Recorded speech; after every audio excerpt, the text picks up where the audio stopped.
மதிமுகம் செய்திகள். இன்றைய முக்கிய நிகழ்வுகளை பார்ப்பதற்கு முன்பாக தலைப்புச் செய்திகளை பார்க்கலாம். தேசிய ஜனநாயக கூட்டணியில் இணைவதாக டிடிவி தினகரன் அதிரடி அறிவிப்பு. ஜெயலலிதா ஆட்சியை மீண்டும் அமைக்கப் போவதாக பேட்டி. திமுகவில் இணைந்தார் அதிமுக முன்னாள் அமைச்சர் வைத்தியலிங்கம். அண்ணா தொடங்கிய தாய் கழகத்தில் இணைந்துள்ளதாக பேட்டி. ஆளுநர் அரசுக்கு பல்வேறு இடையூறுகளை ஏற்படுத்தி வருகிறார். எம்பி துரை வைகோ கண்டனம். சட்டப்பேரவை நாள் முழுவதும் ஒத்திவைப்பு. நாளை காலை மீண்டும் கூடும் என அறிவிப்பு. அதிமுக பாஜகவின் தேசிய ஜனநாயக கூட்டணியில் இணைவதாக அமமுக பொதுச் செயலாளர் டிடிவி தினகரன் அதிரடியாக அறிவித்துள்ளார். தமிழக சட்டமன்ற தேர்தல் நெருங்கிய நிலையில் அனைத்து கட்சிகளும் கூட்டணி பேச்சுவார்த்தையில் மும்முரமாக ஈடுபட்டு வருகின்றன. அதிமுக பாஜக கூட்டணியில் பாமக தலைமையிலான அன்புமணி, தமாக, புதிய நீதி கட்சி, இந்திய ஜனநாயக கட்சி இடம்பெற்றுள்ள நிலையில் அதிமுக பாஜகவின் தேசிய ஜனநாயக கூட்டணியில் இணைவதாக அமமுக பொதுச் செயலாளர் டிடிவி தினகரன் அதிரடியாக அறிவித்துள்ளார். கடந்த சில மாதங்களுக்கு முன்பு தேசிய ஜனநாயக கூட்டணியில் இருந்து வெளியேறிய நிலையில் மீண்டும் இணைவதாக தெரிவித்துள்ளார். சென்னையில் நடைபெற்ற மாவட்ட செயலாளர்கள் கூட்டத்திற்கு பிறகு டிடிவி தினகரன் செய்தியாளர்களை சந்தித்தார். அப்போது அதிமுக பாஜக கூட்டணியில் இணைந்து சட்டமன்ற தேர்தலை சந்திக்க உள்ளதாக தெரிவித்தார். தமிழகத்தில் ஜெயலலிதா ஆட்சியை மீண்டும் அமைக்கும் நோக்கில் தேசிய ஜனநாயக கூட்டணியில் இணைவதாகவும், எங்களுக்குள் நடப்பது பங்காளி சண்டைதான், விட்டுக் கொடுப்பவர் கெட்டு போவதில்லை என தெரிவித்தார். இதனைத் தொடர்ந்து பாஜக மேலிட பொறுப்பாளரும் மத்திய அமைச்சருமான பியூஷ் கோயலை டிடிவி தினகரன் நேரில் சந்தித்து பேச்சுவார்த்தை நடத்தினார். தமிழ்நாட்டு நலனிலையோ அம்மா மக்கள் முன்னேற்ற கழகத்தின் நலனில அக்கறையோட நாங்கள் விட்டு கொடுத்து எல்லாவற்றையும் மறந்துவிட்டு, அதாவது எங்களுக்கு இழைக்கப்பட்ட அநீதியெல்லாம் தூக்கி எறிந்துவிட்டு, தமிழ்நாட்டு நலனும் அம்மா மக்கள் முன்னேற்ற கழகத்தின் நலனும் முக்கியம் என்கிற ஒரே எண்ணத்தோடு மீண்டும் தமிழ்நாட்டில் அம்மாவின் ஆட்சி வர வேண்டும் என்பதற்காக நான் மீண்டும் முழு மனதோடு என்டிஏ கூட்டணிக்கு வந்திருக்கிறேன். அதிமுக முன்னாள் அமைச்சர் வைத்தியலிங்கம் முதலமைச்சர் மு க ஸ்டாலின் முன்னிலையில் திமுகவில் இணைந்தார். சென்னை அண்ணா அறிவாலயத்தில் அதிமுக முன்னாள் அமைச்சர் வைத்தியலிங்கம் தனது ஆதரவாளர்களுடன் வந்து முதலமைச்சர் மு க ஸ்டாலின் முன்னிலையில் திமுகவில் இணைந்தார். உடல்நிலை சரியில்லாமல் ஓய்வில் இருந்த அதிமுக முன்னாள் அமைச்சரும் பன்னீர்செல்வம் ஆதரவாளருமான வைத்தியலிங்கம் தற்போது மீண்டும் தீவிர அரசியலில் ஈடுபட முடிவு செய்துள்ளார். அதிமுகவில் இருந்து நீக்கப்பட்ட வைத்தியலிங்கம் OPS ஆதரவாளராக செயல்பட்டு வந்தார். கூட்டணி விவகாரம் உள்ளிட்ட பல்வேறு விஷயங்களில் சரியான முடிவெடுக்கவில்லை என பன்னீர்செல்வம் மீது வைத்தியலிங்கம் கடும் அதிருப்தியில் இருந்துள்ளார். இதனை அடுத்து வைத்தியலிங்கம் திமுகவில் இணைந்துள்ளார். திமுகவில் இணைந்த பிறகு செய்தியாளர்களை சந்தித்த முன்னாள் அமைச்சர் வைத்தியலிங்கம் அண்ணா தொடங்கிய தாய் கழகத்தில் இணைந்துள்ளதாக தெரிவித்துள்ளார். இன்றைக்கு தமிழ்நாட்டினுடைய முதலமைச்சர் அவர்களை தமிழ்நாட்டு மக்கள் போற்றுகிறார்கள், புகழுகிறார்கள் என்றால் எல்லோருடைய தேவைகளை பூர்த்தி செய்யக்கூடிய திட்டங்களை அமுல்படுத்தி மக்களின் மனதில் தமிழ்நாட்டின் முதல்வர்கள் இருக்கின்றார்கள். நான் அண்ணா திராவிட முன்னேற்ற கழகத்தில் இருந்து விலகினாலும் அண்ணா ஆரம்பித்த தாய் கழகமான திராவிட முன்னேற்ற கழகத்தில் என்னை இணைத்துக் கொண்டிருக்கின்றேன். தமிழக அரசுக்கு பல்வேறு இடையூறுகளை ஆளுநர் RN ரவி ஏற்படுத்தி வருவதாக துரை வைகோ MP கண்டனம் தெரிவித்துள்ளார். திருச்சி மாவட்ட சிறு குறு தொழிற்சாலைகள் மற்றும் குழு உற்பத்தியாளர்கள் சங்கம் மற்றும் சுதேசி விழிப்புணர்வு இயக்கம் சார்பில் தேசிய இளைஞர் தினத்தை முன்னிட்டு துவாக்குடியில் விழிப்புணர்வு மினி மாரத்தான் நடைபெற்றது. மாரத்தானை திருச்சி மக்களவை உறுப்பினர் துரை வைகோ கொடியசைத்து தொடங்கி வைத்தார். இந்த போட்டியில் கல்லூரிகளை சேர்ந்த நூற்றுக்கணக்கான மாணவ மாணவிகள் பங்கேற்றனர். வெற்றி பெற்றவர்களுக்கு பரிசுகள் வழங்கப்பட்டன. தொடர்ந்து செய்தியாளர்களிடம் பேசிய துரை வைகோ திருச்சியில் அமையவுள்ள புதிய தொழில் நிறுவனங்களுக்கு தேவையான கட்டமைப்பு வசதிகளை உருவாக்க உரிய நடவடிக்கை எடுக்கப்படும் என்று உறுதியளித்துள்ளார். தொடர்ந்து சட்டப்பேரவை கூட்டத்திலிருந்து ஆளுநர் ரவி வெளிநடப்பு செய்தது குறித்த கேள்விக்கு சட்டப்பேரவை கூட்டத்திற்கென உள்ள விதிகளுக்கு ஆளுநர் மதிப்பளிக்க வேண்டும் என பதிலளித்துள்ளார். மேலும் பாஜக ஆட்சியில்லாத மாநிலங்களில் ஆளுநர்கள் தொடர்ந்து மாநில அரசுக்கு இடையூறு ஏற்படுத்தி வருவதைப் போல தமிழக ஆளுநர் அரசுக்கு இடையூறுகளை ஏற்படுத்தி வருவதுடன் திராவிட இயக்கத்தையும் தமிழகத்தின் பாரம்பரியத்தையும் கொச்சையாக பேசி வருவதாக துரை வைகோ குற்றம் சாட்டியுள்ளார். அதாவது சட்டமன்றத்தில் ஒரு நார்ம்ஸ் இருக்குங்க, அந்த நார்ம்ஸை தொடர்ந்து அவங்க ஃபாலோ பண்ணிட்டு இருக்கிறாங்க. அது முதல்ல நம்முடைய தமிழ்தாய் வாழ்த்து நிகழ்ச்சி நிறைவு பெறும் பொழுது தேசிக்கு இது ஒன்று வச்சிருந்தாங்க. போன தடவை இதே பிரச்சனை தான் எழுப்புறாரு, இப்பயும் அதே பிரச்சனை எழுப்புறாரு. என்னை பொறுத்த வரைக்கும் என்னன்னா, ஆளுநர் பொறுத்த வரைக்கும் என்னன்னா, அவர் இங்க இருக்கிற மாநில அரசுக்கு ஒரு ஆதரவா செயல்படணும், ஒரு நல்ல ஒரு கருத்துக்கள் சொல்ற மாதிரி இருக்கணும். ஆனா தொடர்ந்து தமிழ்நாடு மாத்திரம் கிடையாது, பாஜக அல்லாத பிற கட்சிகள் ஆள்கின்ற மாநிலங்களை பொறுத்த வரைக்கும், ஆளுநர்களை பொறுத்த வரைக்கும்னா அந்த மாநில அரசுகளுக்கு தொடர்ந்து இடையூறு செய்யறது ஒரு வழக்கமா இருக்கு. இந்த நம்முடைய இப்ப இருக்கிற தற்போதைய ஆளுநர் பொறுத்த வரைக்குமே இங்க இருக்கிற மாநில அரசுக்கு பல்வேறு விதமாக இடையூறு செய்யறதோ, அதாவது இன்னொன்று இங்க இருக்கிற திராவிட இயக்கங்களை பத்தி கொச்சையா பேசுறதோ, இங்க தமிழ்நாட்டுடைய பாரம்பரிய சில பழக்க வழக்கங்கள் அதையும் கொச்சைப்படுத்தி பேசுற மாதிரி தொடர்ந்து வரலாற்றை திருச்சி அவர் பலமுறை பேசியிருக்கிறாரு. இவரை நான் ஆளுநராக பார்க்கல, நம்முடைய ஒன்றிய அரசு கூட சொல்ல முடியாது, அரசோட பிரச்சார பிறகியாக அவர் பார்க்கணும். மறைந்த எம்எல்ஏ உள்ளிட்டோருக்கு இரங்கல் தெரிவிக்கப்பட்டு சட்டப்பேரவை நாள் முழுவதும் ஒத்திவைக்கப்பட்டது. தமிழக சட்டப்பேரவையின் 2ஆம் கூட்டத்தொடரில் இன்று மறைந்த சட்டப்பேரவை உறுப்பினர்கள் மற்றும் முக்கிய பிரமுகர்களுக்கு இரங்கல் தீர்மானம் வாசிக்கப்பட்டது. 2026ஆம் ஆண்டின் முதல் சட்டப்பேரவை கூட்டத்தொடர் நேற்று தொடங்கியது. ஆண்டின் முதல் நாள் பேரவைகள் ஆளுநர் உரையாற்றி தொடங்கி வைப்பது வழக்கம். அதன்படி பேரவைக்கு வந்த ஆளுநர் RN ரவி பேரவைகள் முதலில் தேசிய கீதம் இசைக்கப்படாததால் அவையிலிருந்து வெளியேறினார். இதனால் சிறிது சலசலப்பு ஏற்பட்டது. இதன் பின்னர் 2ஆம் கூட்டத்தொடர் இன்று காலை தொடங்கியதும் முன்னாள் சட்டமன்ற உறுப்பினர்களுக்கு இரங்கல் தீர்மானம் வாசிக்கப்பட்டது. முன்னாள் எம்எல்ஏக்கள் பன்னீர்செல்வம், எல் கணேசன், பொன்னுசாமி ஆகியோருக்கும் கவிஞர் ஈரோடு தமிழன்மன், ஏவிஎம் சரவணன், முருகப்பா குழுமத்தின் முன்னாள் தலைவருமான அருணாச்சலம், வெள்ளையன், மக்களவை முன்னாள் தலைவர் சிவராஜ் பாட்டில் ஆகியோரது மறைவுக்கும் இரங்கல் தீர்மானம் வாசிக்கப்பட்டது. பேரவை உறுப்பினர்கள் அனைவரும் எழுந்து நின்று அஞ்சலி செலுத்தினர். இதன் பின்னர் அவை நாள் முழுவதும் ஒத்திவைக்கப்படுவதாக பேரவைத் தலைவர் அப்பாவு தெரிவித்தார். தேர்தல் பிரச்சார பொதுக்கூட்டத்தை மிகப்பெரிய அளவில் நடத்த பாஜக தீவிரமாக செயல்பட்டு வருகிறது. தமிழ்நாடு சட்டசபை தேர்தலை முன்னிட்டு தேசிய ஜனநாயக கூட்டணியின் தேர்தல் பிரச்சார பொதுக்கூட்டம் செங்கல்பட்டு மாவட்டம் மதுராந்தகத்தில் வரும் 23ஆம் தேதி மிகப்பெரிய அளவில் நடத்த திட்டமிடப்பட்டுள்ளது. இந்த பொதுக்கூட்டத்தில் பிரதமர் மோடி கலந்து கொண்டு கூட்டணி கட்சி தலைவர்கள் மத்தியில் சிறப்புரையாற்ற உள்ளார். இதனை அடுத்து நாளைக்குள் கூட்டணியை இறுதி செய்ய பாஜக தீவிரம் காட்டி வருகிறது.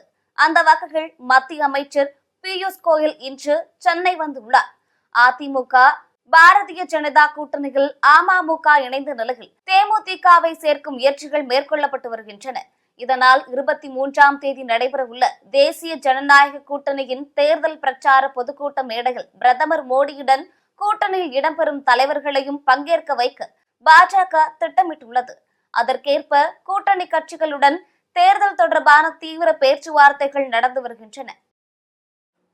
அதிமுக பாஜகவின் தேசிய ஜனநாயக கூட்டணியில் டிடிவி தினகரன் இணைந்த நிலையில் எடப்பாடி பழனிசாமி மூத்த நிர்வாகிகளிடம் ஆலோசனை மேற்கொண்டார். அதிமுக பாஜகவின் தேசிய ஜனநாயக கூட்டணியில் இணைவதாக அமமுக பொதுச் செயலாளர் டிடிவி தினகரன் இன்று அதிரடியாக அறிவித்திருந்தார். இந்நிலையில் அதிமுக பொதுச் செயலாளர் எடப்பாடி பழனிசாமி கிரீன்வே சாலையில் உள்ள தனது இல்லத்தில் மூத்த நிர்வாகிகளான SP வேலுமணி, தங்கமணி ஆகியோருடன் அவசர ஆலோசனை நடத்தினார். சென்னையில் 22 கேரட் ஆபண தங்கத்தின் விலை சவரனுக்கு 2800 ரூபாய் உயர்ந்து 1,14,000 ரூபாய்க்கு விற்பனையாகிறது. கடந்த ஒரு வாரத்திற்கு மேலாக தங்கம் விலை உயர்ந்து வரும் நிலையில் இன்று அதிரடியாக சவரனுக்கு 2,800 ரூபாய் உயர்ந்துள்ளது. தொடர்ந்து 1 லட்சத்தை தாண்டி விற்பனையாகும் தங்கம் விலையால் சாமானிய மக்களுக்கு எட்டா கனியாக மாறியுள்ளது. அதன்படி சென்னையில் இன்று 22 கேரட் ஆபரண தங்கம் விலை கிராமுக்கு 350 ரூபாய் உயர்ந்து 14,250 ரூபாய்க்கும், சவரனுக்கு 2800 ரூபாய் உயர்ந்து 1,14,000 ரூபாய்க்கும் விற்பனை செய்யப்படுகிறது. வெள்ளி விலை இன்று எவ்வித மாற்றமும் இன்றி 1 கிராம் வெள்ளி 340 ரூபாய்க்கும் கிலோவுக்கு 3,40,000 ரூபாய்க்கும் விற்பனை செய்யப்படுகிறது. மயிலாடுதுறையில் மாவட்ட ஆட்சியர் அலுவலகம் முன்பு சாலை மறியலில் ஈடுபட்ட தமிழ்நாடு சத்துணவு ஊழியர்கள் 200 பேரை போலீசார் கைது செய்தனர். மயிலாடுதுறை மாவட்ட ஆட்சியர் அலுவலகம் முன்பு தமிழ்நாடு சத்துணவு ஊழியர் சங்கத்தினர் பல்வேறு கோரிக்கைகளை வலியுறுத்தி கண்டன ஆர்ப்பாட்டத்தில் ஈடுபட்டனர். அதில் சத்துணவு ஊழியர்களுக்கு காலமுறை ஊதியம் வழங்கிட வேண்டும், குடும்ப பாதுகாப்புடன் கூடிய ஓய்வூதியம் 9,000 ரூபாய் மற்றும் பணிக்கொடை வழங்கிடவும், காலி பணியிடங்களை உடனடியாக நிரப்பிட வேண்டும் உள்ளிட்ட கோரிக்கைகளை வலியுறுத்தி முழக்கமிட்டனர். தொடர்ந்து மயிலாடுதுறை தரங்கம்பாடி சாலைகள் அமர்ந்து திடீர் மறியல் போராட்டத்தில் ஈடுபட்ட நிலையில் சாலை மறியலில் ஈடுபட்ட சுமார் 200 பேரை போலீசார் கைது செய்தனர். லாக்டவுன் ஜீவோ போராட்டத்தின் போது அதிகமாக சத்துணவு ஊழியர்கள் கலந்து கொண்டோம். எங்கள் கோரிக்கை நிறைவேற்றுவார் என்று நம்பினோம். இதுவரைக்கும் நம்பவில்லை, நடக்கவில்லை. அவருடைய தேர்தல் கால அறிக்கை 313 நாங்கள் விரைவில் ஆட்சிக்கு தான் உங்களுடைய ஆட்சி. நாங்கள் காலப்புற ஊதியத்தையும் அதே போல் குடும்ப பாதுகாப்புடன் கூடிய ஓய்வூதியம் 9,000-ஐயும் காலி பணியிடம் நிரப்புவேன் என்று சொன்னார். இதுவரைக்கும் கொடுக்கப்படவில்லை, இதுவரைக்கும் செய்யவும் இல்லை. நாங்கள் கேட்பது என்னன்னா, மாண்புமிகு முதல்வர்கள் இன்றைக்கு ஓய்வூதிய திட்டத்தை ஒரு பங்களிப்புடன் கூடிய ஓய்வு திட்டத்தை அறிவித்துள்ளார். அதில் கூட எங்களுக்கு எந்த அறிவிப்பும் வரவில்லை. சட்டமன்ற கூட்டத்தொடர் நடக்கிறது, பேச்சுவார்த்தை மாநில தலைமை அழைக்கிறார், பேச்சுவார்த்தை கூப்பிடுகிறார்கள். ஆனால் எந்தவித உடன்பாடும் ஏற்படவில்லை. நாங்கள் இன்றைக்கு உணவு அளிக்காமல் இன்றைக்கு சாப்பாடு போடுவது மாண்புமிகு முதல்வர் அவர்கள் தான் நிர்பந்தத்தின் பேரில் நாங்கள் செய்யப்பட்டுள்ளோம். எங்களுக்கு உணவு போடாமல் பிள்ளைகளை பட்டினி போடும் என்ற எண்ணம் எங்களுக்கு இல்லை. திருப்பத்தூர் மாவட்டம் வாணியம்பாடி அருகே மூதாட்டியை கொலை செய்து தங்க நகையை பறித்து சென்ற வழக்கில் இளைஞர் கைது செய்யப்பட்டுள்ளார். திருப்பத்தூர் மாவட்டம் வாணியம்பாடி அடுத்த பெத்தக்கள்ளுப்பள்ளி பகுதியை சேர்ந்த பவுனம்மாள் தனிமைகள் வசித்து வந்தார். கடந்த 6ஆம் தேதி அதே பகுதியில் உள்ள தனது மாட்டு கொட்டகைக்கு மூதாட்டி சென்ற போது அங்கு வந்த இளைஞர் ஒருவர் மூதாட்டியின் கை கால்களை துணியால் கட்டி அவரை கல்லால் தாக்கி கொலை செய்துவிட்டு அவர் அணிந்திருந்த 4 சவரன் தங்க நகையை பறித்து சென்றுள்ளார். இது குறித்து தகவல் அறிந்து சம்பவ இடத்திற்கு விரைந்த போலீசார் கொலை நடந்த இடத்தில் ஆய்வு செய்து மூதாட்டியின் உடலை பிரேத பரிசோதனைக்காக வாணியம்பாடி அரசு மருத்துவமனைக்கு அனுப்பி வைத்தனர். மேலும் இச்சம்பவம் குறித்து வழக்கு பதிவு செய்து விசாரணை மேற்கொண்ட நிலையில் அதே பகுதியை சேர்ந்த முருகன் என்பவரிடம் சந்தேகத்தின் பேரில் போலீசார் விசாரணை நடத்தினர். அப்போது முருகன் செல்போனின் கடன் செயலிகள் மூலம் பல ஆயிரம் ரூபாய் கடன் பெற்றதாகவும் அதனை திருப்பி செலுத்த முடியாததால் மூதாட்டியை கொலை செய்து நகையை கொள்ளையடித்து சென்றதாக வாக்குமூலம் அளித்துள்ளார். உடனடியாக அவர் மீது வழக்கு பதிவு செய்த போலீசார் அவரை நீதிமன்றத்தில் ஆஜர்படுத்தி சிறையில் அடைத்தனர். இச்சம்பவம் அப்பகுதியில் பெரும் பரபரப்பையும் அதிர்ச்சியையும் ஏற்படுத்தியுள்ளது. கடலூர் மாவட்டம் ஸ்ரீமுஷ்ணம் அருகே இறந்தவரின் உடலை வைத்து பொதுமக்கள் தர்ணா போராட்டத்தில் ஈடுபட்டதால் அப்பகுதியில் பரபரப்பு நிலவியது. ஸ்ரீமுஷ்ணம் அடுத்த புதுக்குப்பம் கிராமத்தில் ஏசுதாஸ் என்பவர் உயிரிழந்த நிலையில் தேவ ஆலயத்தில் சந்தாவரி கட்டணம் கட்டி இறந்தவருக்கு திருப்பலி நடத்த ஏற்பாடு செய்யப்பட்டது. இந்நிலையில் கிராமத்தில் இரு தரப்பினர் இடையே முன்விரோதம் காரணமாக ஒரு தரப்பினர் பங்கு தந்தையை திருப்பள்ளிகள் நடத்த அனுமதிக்கவில்லை என கூறப்படுகிறது. இதனால் கிராம மக்கள் இறந்தவர்களின் உடலை தேவாலயம் முன்பு வைத்து தர்ணா போராட்டத்தில் ஈடுபட்டனர். தகவல் அறிந்த போலீசார் சம்பவ இடத்திற்கு சென்று பேச்சுவார்த்தையில் ஈடுபட்டு வருகின்றனர். கோவை மாவட்டம் பொள்ளாச்சியில் தமிழ்நாட்டு சட்டமன்ற மாண்பையும் மக்களையும் தொடர்ந்து அவமதிக்கும் ஆளுநர் RN ரவியை கண்டித்து ஆர்ப்பாட்டம் நடைபெற்றது. பொள்ளாச்சி காந்தி சிலை அருகே ஜனநாயக உரிமைகளுக்கான கூட்டமைப்பு சார்பில் தமிழ்நாடு சட்டமன்ற மாண்பையும் தமிழ்நாட்டு மக்களையும் தொடர்ந்து அவமதிக்கும் ஆளுநர் ரவி தமிழ்நாட்டை விட்டு வெளியேற கோரியும் அவரது செயல்பாடுகளுக்கு கண்டனம் தெரிவித்தும் ஆர்ப்பாட்டம் நடைபெற்றது. மேலும் ஆளுநர் ரவிக்கு எதிராக கண்டன கோஷங்களை எழுப்பினர். தொடர்ந்து செய்தியாளர்களிடம் பேசிய திராவிடர் இயக்க தமிழர் பேரவை தலைவர் காசு நாகராசன், மோடி அரசு இதற்கான நடவடிக்கை எடுக்காவிட்டால் ஆளுநர் RN ரவியை தமிழ்நாட்டிற்குள் நுழைய விடாமல் போராட்டங்கள் நடத்தப்படும் என தெரிவித்தார். தமிழ்நாட்டு சட்டமன்றத்தினுடைய மரபுப்படி தமிழ்த்தாய் வாழ்த்து பாடி சட்டமன்றத்தை தொடங்குவதும் தேசிய கீதத்தை பாடி நிறைவு செய்வதும் தான் இதுகாலம் கடைபிடித்து வருகிற நடைமுறை மரபு. திட்டமிட்டு தமிழ்நாடு சட்டமன்றத்தையும் தமிழ்நாட்டு அரசையும் தமிழ்நாட்டு மக்களையும் அவமதிப்பு செய்கின்ற வகையில் ஆளுநர் ரவி கடந்த 4 ஆண்டுகளாக சட்டமன்றத்திலிருந்து வெளிநடப்பு செய்வதும், தமிழ்நாடு அரசு எழுதி தருகிற குறிப்புகளை வாசிக்காமல் நிராகரிப்பதும், தந்தை பெரியார், புரட்சியாளர் அம்பேத்கர், பேரறிஞர் அண்ணா போன்ற தமிழ்நாட்டு தலைவர்கள், இந்திய தலைவர்களினுடைய பெயர்களை புறக்கணிப்பதுமான சட்டவிரோத நடவடிக்கையில் ஈடுபட்டு வருகிறார். இந்திய அரசியல் சட்டம் கான்ஸ்டியூஷன் வழங்கியிருக்கிற அதிகாரங்களை மீறி செயல்படுகிற ஆளுநர் ரவி ஒரு நிமிடம் கூட இனி தமிழ்நாட்டிற்குள் நீடிக்கக்கூடாது. உடனடியாக தமிழ்நாட்டை விட்டு ரவி வெளியேற்றப்பட வேண்டும் என்று பொள்ளாச்சியில் இருக்கிற ஜனநாயக உரிமைகளுக்கான கூட்டமைப்பு வலியுறுத்தி இந்த கண்டன ஆர்ப்பாட்டத்தை நடத்துகிறது. ஈரானில் நடந்த போராட்டங்களின் போது ஒடுக்குமுறை காரணமாக சுமார் 4029 பேர் கொல்லப்பட்டுள்ளதாக தகவல் தெரிவிக்கப்பட்டுள்ளது.